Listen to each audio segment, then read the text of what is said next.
Hello, hello. I've been thinking for a while what to do for this month's video,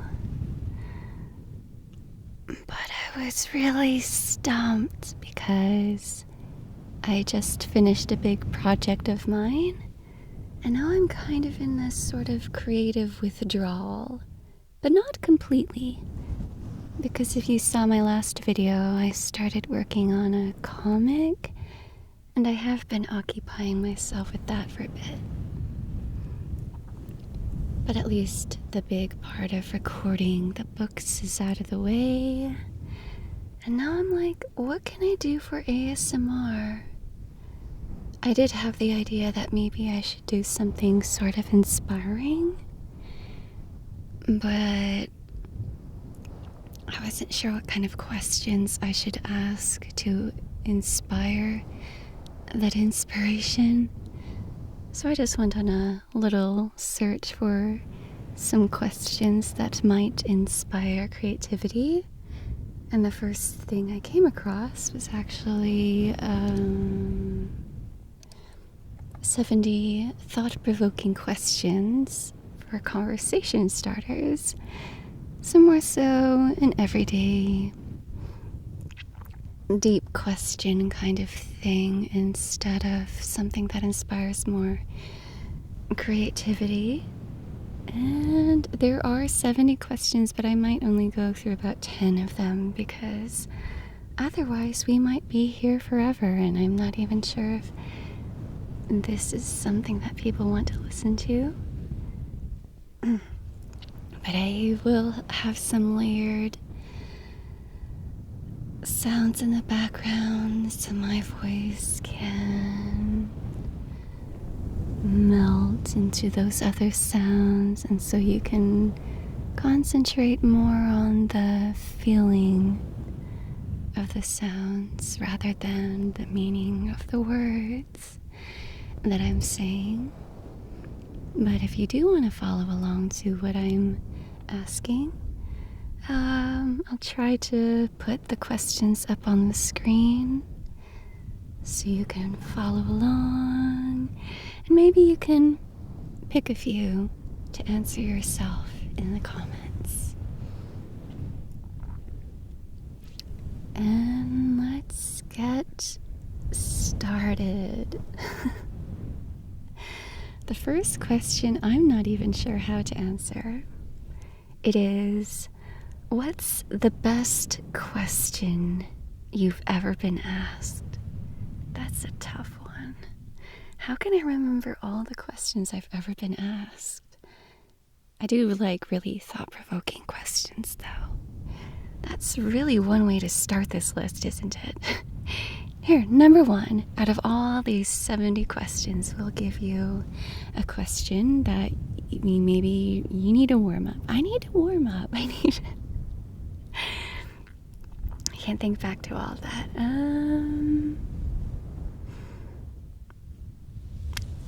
I want to cheat and say that I'll come back to this, but I do wonder if by the time I get through a few more of these, if I'll have a different idea. So maybe I should answer this now. What's the best question you've ever been asked?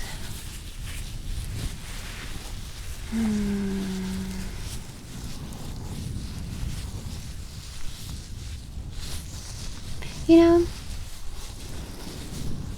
I do like the question, if money were no object, what would you do? Because I really like that idea. Just a utopia where all your basic needs are met. Housing, food, medical care. What would I do with my free time if I'm not working hard to have my basic needs met? And the answer to that would be I would make art, whether that's writing or voice acting, even creating ASMR videos. I guess drawing would go in there too. But all kinds of art, just a way to express myself. Though I suppose I do have an interesting question that I have asked, and it's more so similar. But if you were the last person in the world, and you would actually like to live, what would you do with your time? And I imagine myself in like a tree house in the middle of the woods, and I have a little garden patch where I'm growing my own food. And it said last person in the world, so I definitely would have some animal companions. I think I would like to have some chickens. I don't know if they would like being in a forest. I would have chickens for the eggs. Ooh, I think I would like I would like a little farm too. Have some goats, maybe some cows, just for their milk, and of course I would have probably several cats. And I wouldn't want to slaughter my farm animal companions, but, when you keep them for one thing and then they stop producing, and I have a bunch of cats who would eat meat, shouldn't I put them to use? But, I don't want to think about slaughter, so...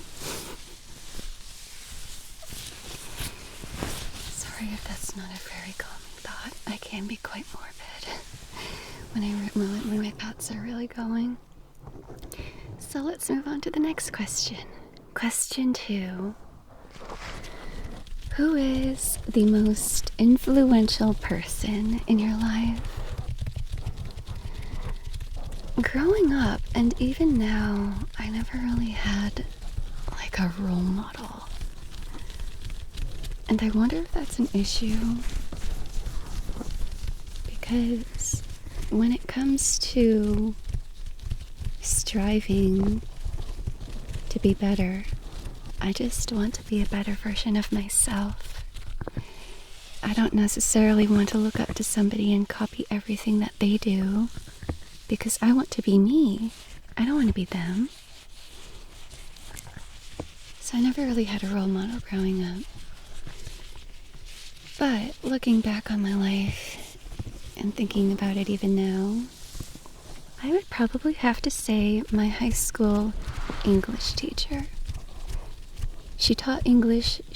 I was in her English class for 2 years. And then for senior year,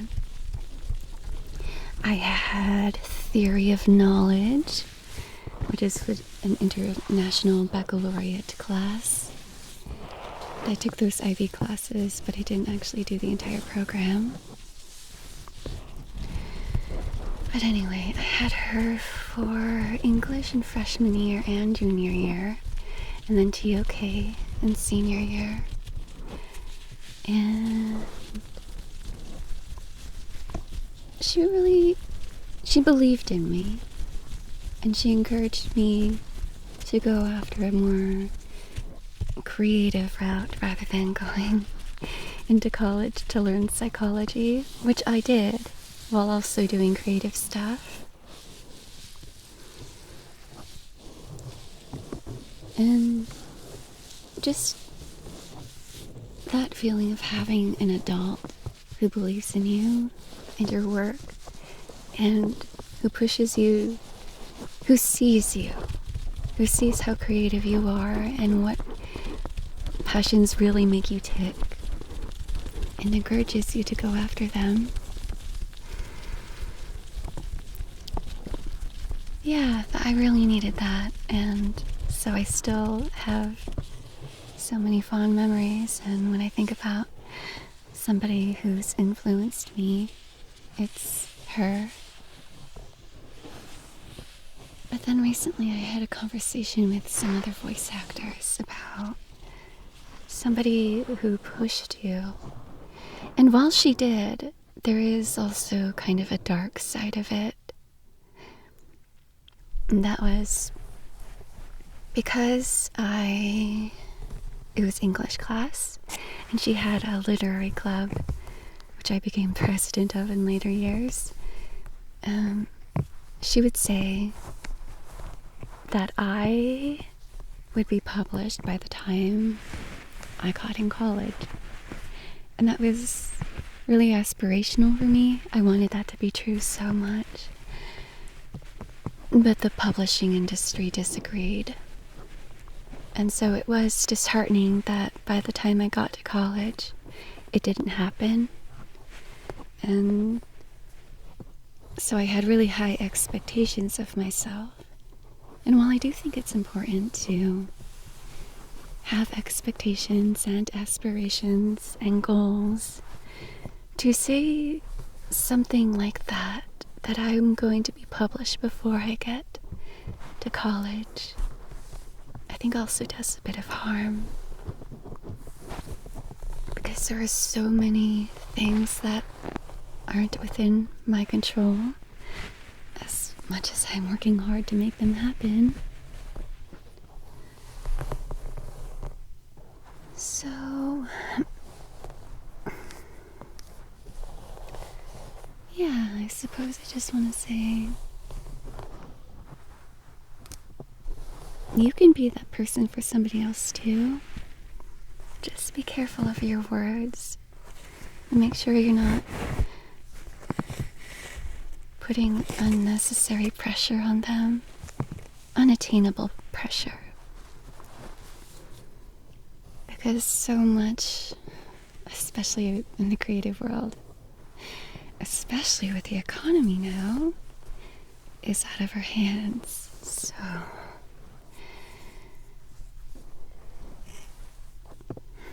it's also really important to learn how to grow a thick skin to begin with. And it's nice to dream, but it's also nice to have somebody who grounds you and tells you how difficult the world actually is. Anyway, that was quite a long answer, so let's move on to the next one. Number 3. Actually, I need some tea.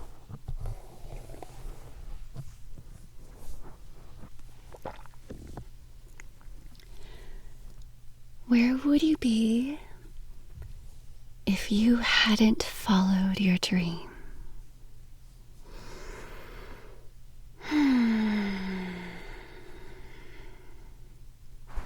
Depressed, if I were still alive. If I hadn't sought after any kind of creativity in my day job, I wouldn't really be living in the first place. I would be existing, but I wouldn't feel alive. Because I've tried that before, having just like a corporate 9-to-5 kind of job, office job, customer service, answering phone calls and emails, and it was fine. But it also drained a lot of my energy. So by the time I got home, I couldn't really create the way I would have liked to. It was one thing having a job as a teenager, but then getting older and actually not having as much energy, because the kinds of people that you deal with, being an introvert and a highly sensitive person, drain so much life out of you. So, I don't know.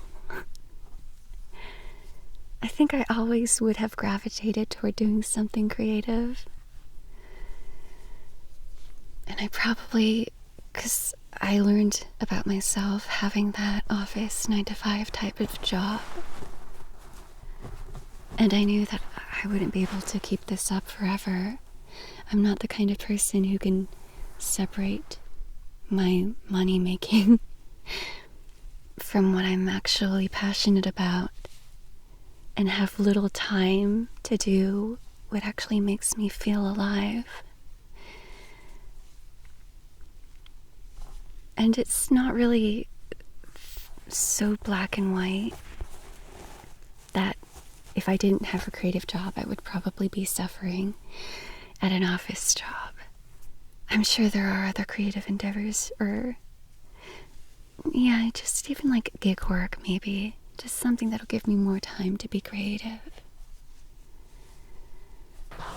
But because I haven't done like gig work, I don't know, being an Uber driver or whatever, I wouldn't know. Because my only other experience is doing retail or office work or working in schools, in the offices. Maybe I would like to teach though. It would be cool to be like an art teacher. Or an acting teacher. And I did sub for the school district for a little while after I left that office job.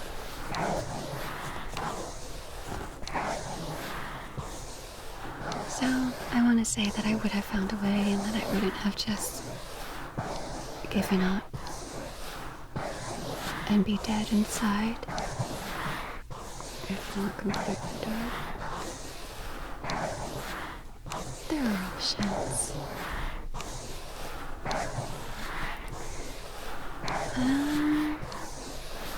Yeah, I am in a creative field right now. It is a lot of gig work. I'm self-employed and my income isn't always predictable. But I am enjoying this so much. And with everything that is within my control, I absolutely love it.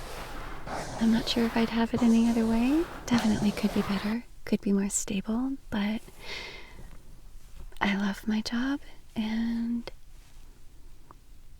yeah, I wouldn't say it's my dream, because if I look back on all the things that I wanted to do as a child, it was telling stories, yes, but that morphed into being a traditionally published author. And the industry, like I said, didn't want that for me.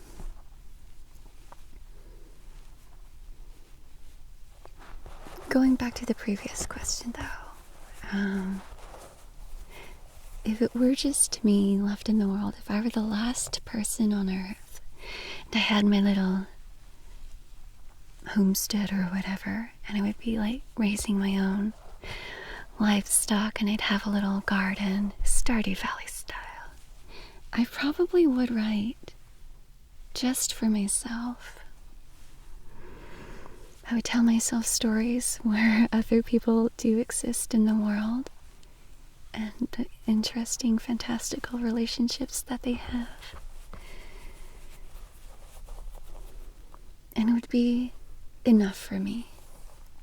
But where I am right now in the world, working on these comics and the audiobooks, and I do want people to enjoy them, but when it really comes down to it, when I'm like, I'm done working for the day, yes, I have like 3 more projects I need to record that are due next week, but I want to work on my comic today because that's for me. So it's nice to have something that's for me, but because there are other people in the world, it's hard to say that I don't want the validation, and I don't want to share this world and its characters with other people, because I do, and I want other people to enjoy them too.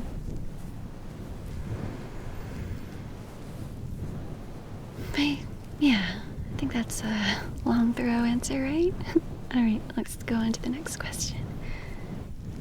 Next question. What's the best decision you've ever made in your life? This one is still fairly recent.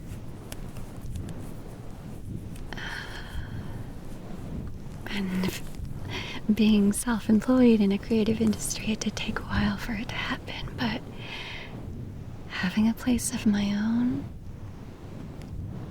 and I think a lot about who I was as a child. And when my first day of kindergarten, my mom dropped me off at the school, and I would just like turn to her and I waved and I was like, bye.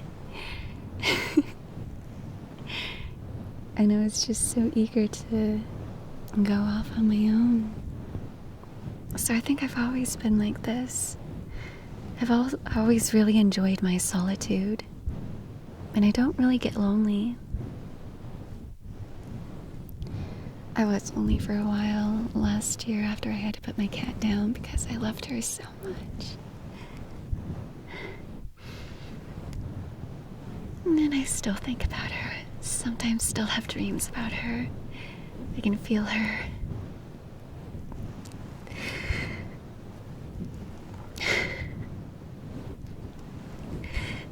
I can feel her walking across my legs when I'm in bed.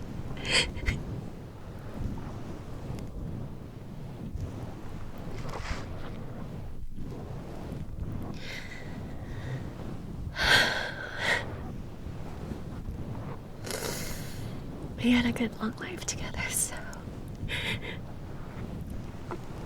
it's a lot of happiness that I'm very fortunate to say that I've had the privilege of experiencing. But anyway, when I got a place of my own, it was like, my last place wasn't perfect. My new place isn't either, but I like it so much more.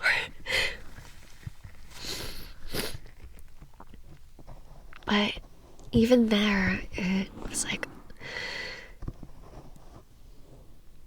this is what serenity is. Being in charge of my own place, my own surroundings, and how clean it is, and how quiet it is. As long as I'm not dealing with the people whose walls I share and their noise. But it's definitely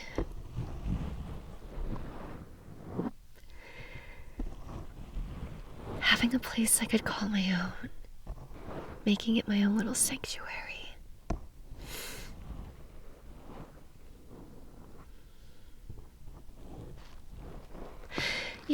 Yep, that's it. That's it for that question.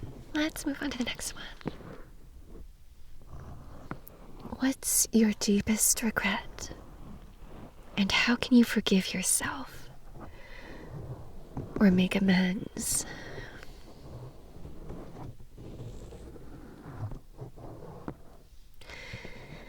Ooh, okay.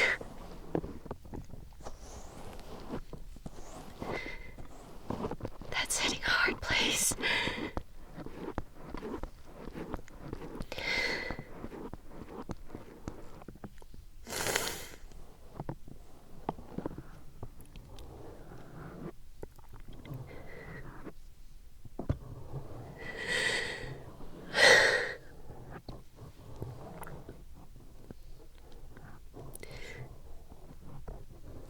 I had to hide who I am for so long, just to feel safe living where I was.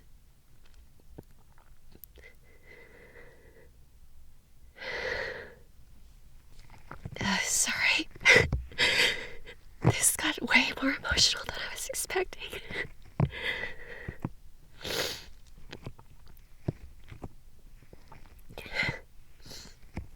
So after making the best decision of having my own place, actually it was just a little before then too, but when I realized what I was doing, it It still took a few more years until I got my own little sanctuary.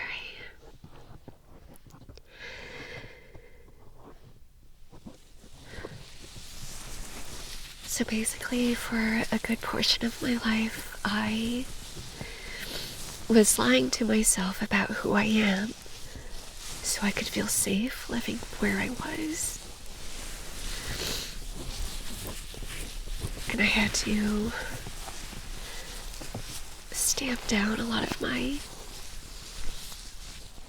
instincts. I had to deny myself that I felt the way I did. Just so I could survive. And it sounds really dramatic when I put it that way.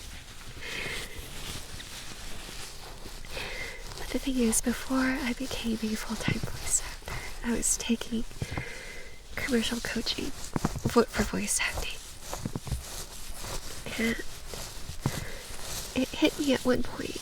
It was because a lot of commercial reads are authenticity. Not so much playing another character, but playing a version of yourself that would say these words. So my coach would ask, but how would you say this in this situation? And it hit me like, I don't know. I didn't know who I was. Like deep down. I knew what I do, but I couldn't really put myself in that situation because I'd lost sight of who I am. Because for so long I was in that survival mode where I couldn't be myself. I had to just pretend that I didn't feel the way I did. And in doing so, I taught myself that my feelings just don't matter. Because the people I was with didn't want to hear any of it.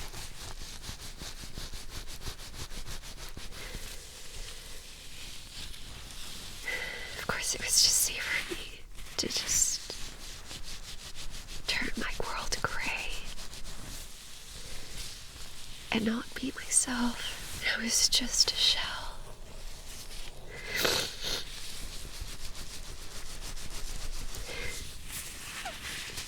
And I understand why I did it, so I feel like I really hope that I have forgiven myself over it. It's still sad thinking back on it, but like the things I had to do to survive. But to make amends, what I'm doing now is just unapologetically being myself. No longer denying that I like decorating with celestial bodies. Or I like this trilogy that I wrote over a decade ago. Even though it's not crafted in the best way, but I still love the characters in the world. And I know I could write better now, but I don't really have the time to do that, or the drive after being repeatedly rejected.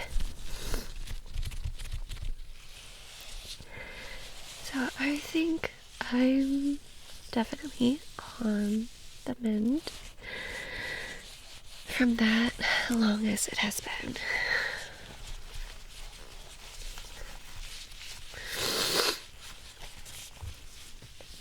I thought this would be a fun, relaxing sort of thing just to do, but I don't know, sometimes people like it when creators on YouTube break down. So I'm just gonna leave all of this in. Okay, let's move on to the next question. There is a number 6, which is, what interests you about the person sitting across from you or next to you? But there's nobody near me right now, so I'm not gonna answer that one. We're gonna move on to the next one. If you could change one thing about the world, What would it be? Billionaires aren't allowed to exist. Yep, I'm gonna leave the rest up to your imagination. Number 8. If you could bestow a superpower on your child or a loved one, what would it be? I have neither a child. I definitely have loved ones, but if I have to pick one, I don't know, man.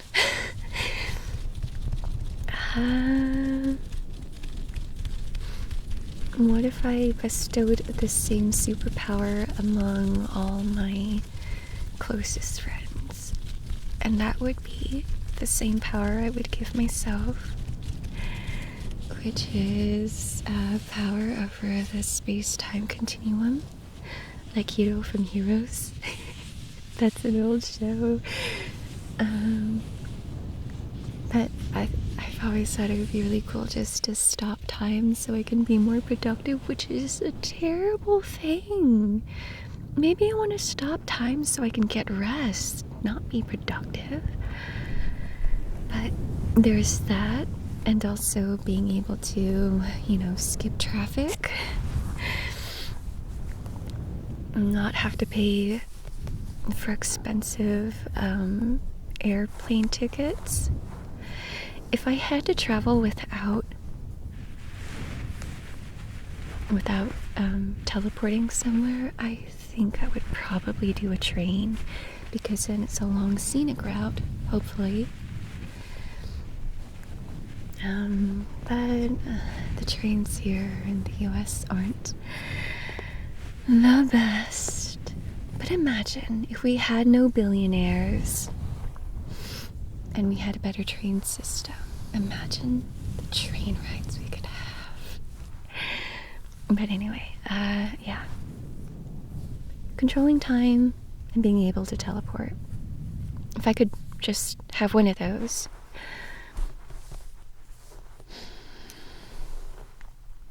Controlling time, yeah. Moving on to the next one.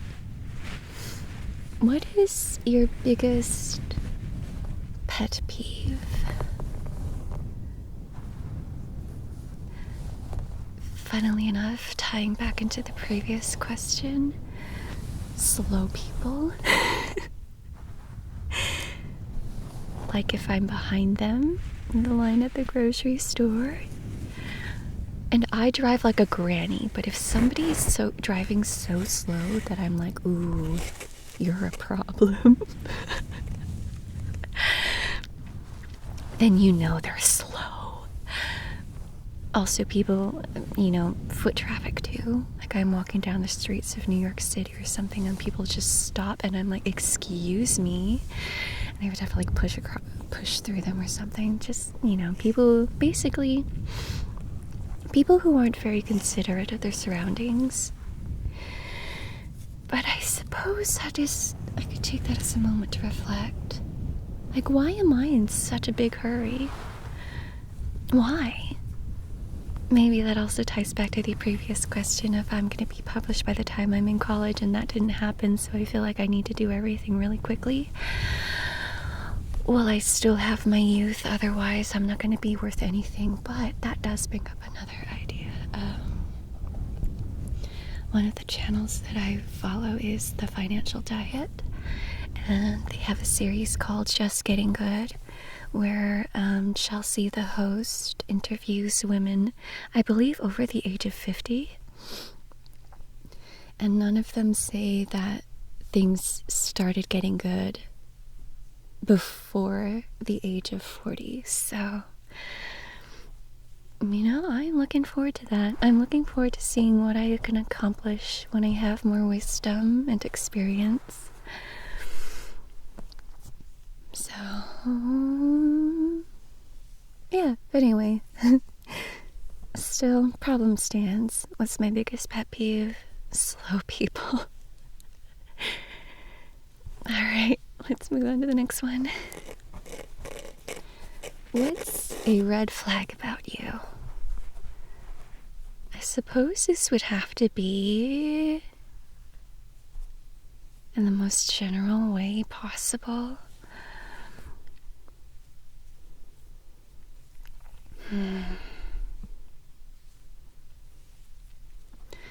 Thinking back about my experiences with other people, and I think probably, I don't even know if this is called like a red flag, but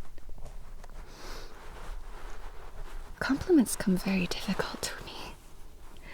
And that does have a lot to do with my upbringing. Being an Asian American and having parents who seldom gave any kind of praise.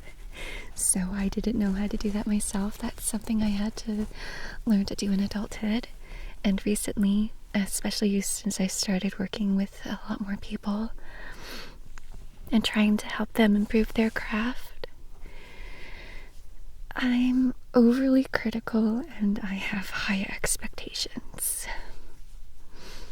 Which, if this were a job interview, I could definitely turn into a good thing. Like keeping everybody on task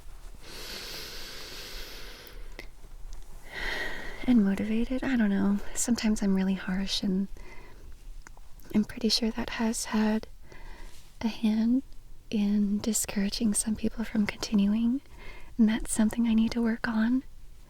Being kind with my criticism. Meeting people where they are and seeing where they want to go and trying to help them get there. I'm sure other people who don't like me would have a much longer list of my red flags. But at least thinking about myself where I am now, I think that's probably the biggest one that I can think of. Okay, let's move on to the next one. What's a green flag about you?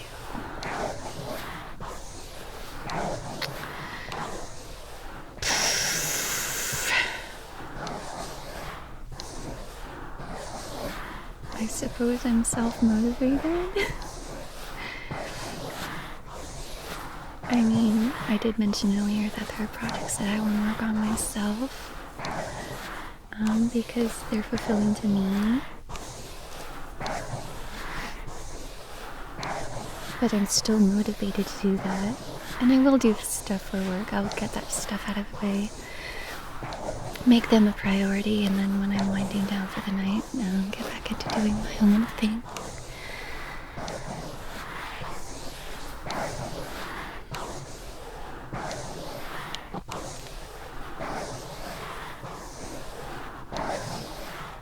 But yeah, fortunately, I haven't had to fight with depression that much in my life. So I generally know what is in my control and what I'm capable of getting started.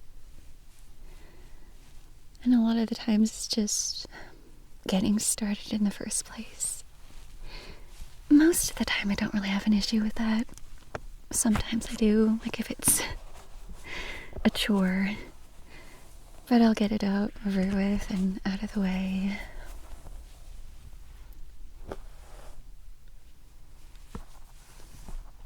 I don't know, does that answer the question? Where are we on time anyway? Oh, okay. Maybe I'll do a few more.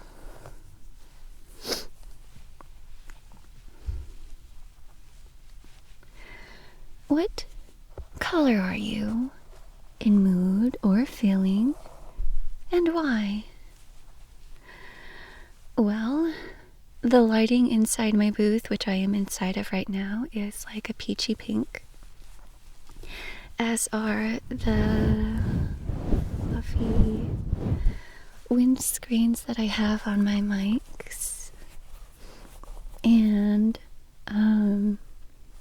my ASMR icon is pink. That was mostly because I wanted to go for burgundy, but when I was drawing out the teacup, it kind of just turned pink. And growing up, I wasn't allowed to like pink because that was my older sister's color. And I liked yellow, and I do still like yellow. It's a very happy color. But if you marry yellow and pink, you get peach. I think I mentioned this before, but a lot of my kitchen is red because I do like red. But my bathroom is more coral. My bedroom is navy and baby pink. Weird combination, but it works. My living room is the least decorated, but I feel like I'm going more for like somewhere between yellow, pink, and green, I guess.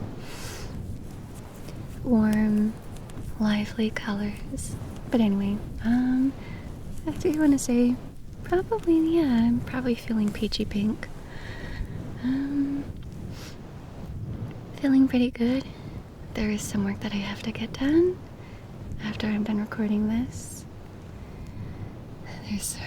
I have things to look forward to. I'm content.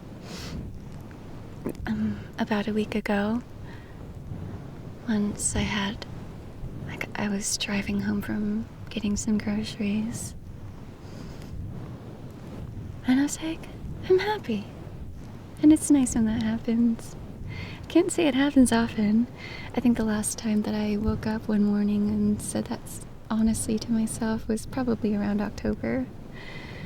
But that wasn't too long ago. Yeah, peachy pink. It's warm.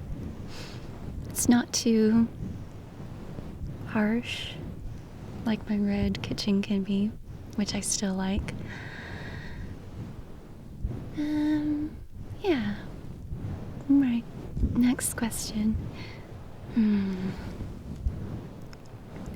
What helps you breathe easy? Having my own place. Trusting in myself. Knowing that there's nobody else who can take better care of me than me. And then I'm doing everything I can to take care of myself.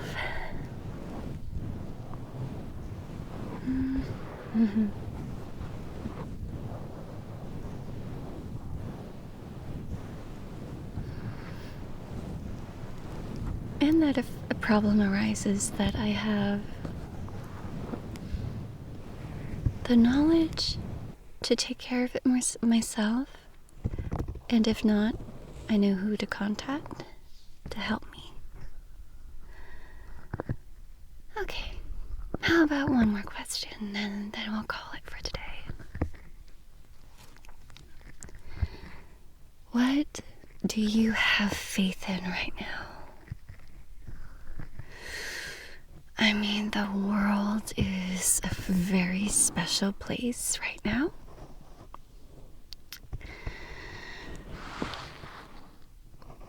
Aside from that, what I do believe will continue to happen, the world will continue spinning for a good while. The sun will continue shining. The moon will wax and wane. So really, I have faith that the celestial bodies in the sky will continue doing what they've been doing for millions of years. As for what life on this planet, that has, life will continue in some capacity, I'm sure. That's not a very relaxing thought, I'm sorry. But I think for now, that might do it for today. Let me know in the comments if any of these questions pique your interest and you would like to answer them yourself. I would love to hear what you think too. And if you want me to do another video on this, if I don't have any other ideas for what to do for you.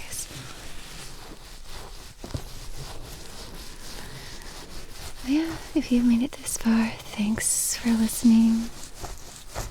I hope the sounds were relaxing, even if my morbidity and emotions were not. Yeah, but thanks for hanging out.